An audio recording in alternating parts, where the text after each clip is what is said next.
Once, when I was in kindergarten, I got booted out of class for telling the new girl Abigail she had smelt bad. I remember it vividly, a bloody, burny, boozy smell that hit me the moment she came in. Abigail burst into tears, and I got a stern lecture on telling lies. But it wasn't a lie. My little nose had leapt forward 10 years into the future, where a teenage Abigail would drunkenly plow her parents' Mitsubishi straight into the front of an oncoming bus. When we met again in middle school, I smelt it a second time, along with the song she'd be playing on the radio. 5 seconds of a generic disco beat. The last thing she'd hear. I know it's bad to say, but I think there's something sacred about it. There's nothing more personal than someone's last moments of life. I try not to take it for granted. It's hard sometimes, though, especially once I got older and better at it.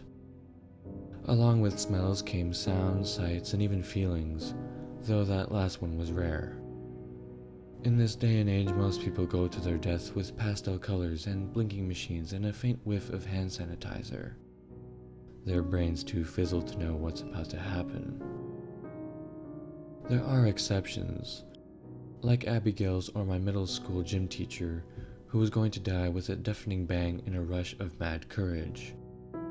I couldn't hear a word of his opening lecture because my ears were still ringing. Suicide will do that to you. Have I ever told anyone? Of course not. Can you imagine? Even if they did believe me, which I doubt. It wouldn't be long before curiosity got the better of them.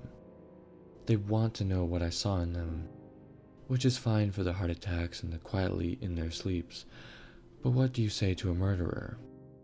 And no, you can't change it. Don't ask me because I already tried. I already fucking tried, and you can't beat the system. You just can't. I already lost someone to that. Her name was Phoebe, and she was in my history class at community college. It was a pretty small place, and I knew most of the other kids there, except for her.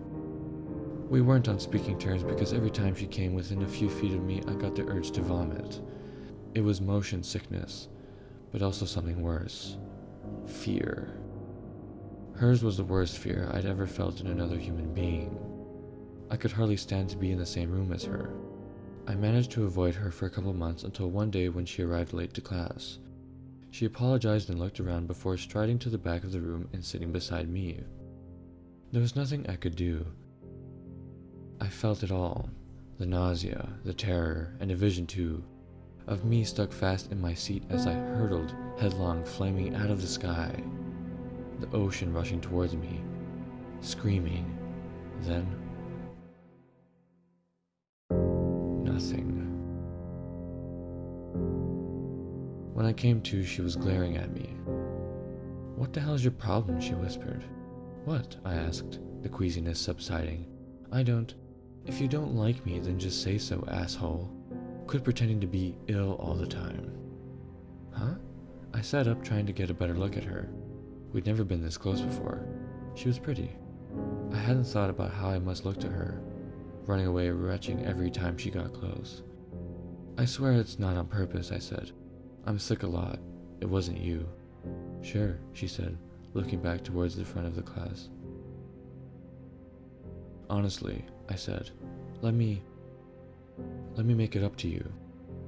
She raised her eyebrows. "Seriously?" And that was the start of it. Within a month we were official. It was the happiest time of my life. The sickness didn't go away, but it subsided after a couple minutes, and she stopped taking it personally after a while.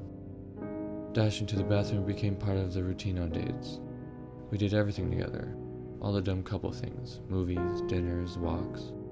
It was my first serious relationship. I convinced myself that her death, whatever it was still years into the future. For a while, anyway. At the start of the summer, she told me she was going to visit her grandparents out of state. "The flight's on Monday. I won't be gone much more than a week." "Flight?" I repeated. "Yeah," she replied. "Hey, what's wrong with you?" I convinced her to take a road trip. I can't remember the exact excuse I gave. Some nonsense about expenses, life experience, our carbon footprint. How it took me that long to guess it was a plane crash, I'll never know. I was in too deep, I guess. But whatever it was I said, she must have seen I was serious. She rented a red Mini from the local garage, and after we packed it up, I kissed her goodbye and said it was the right decision. Okay, she laughed. Weirdo. Straight after she left, I got the urge to call her, but I told myself I was being overprotective. I worked for a few hours, then flopped down in front of the TV.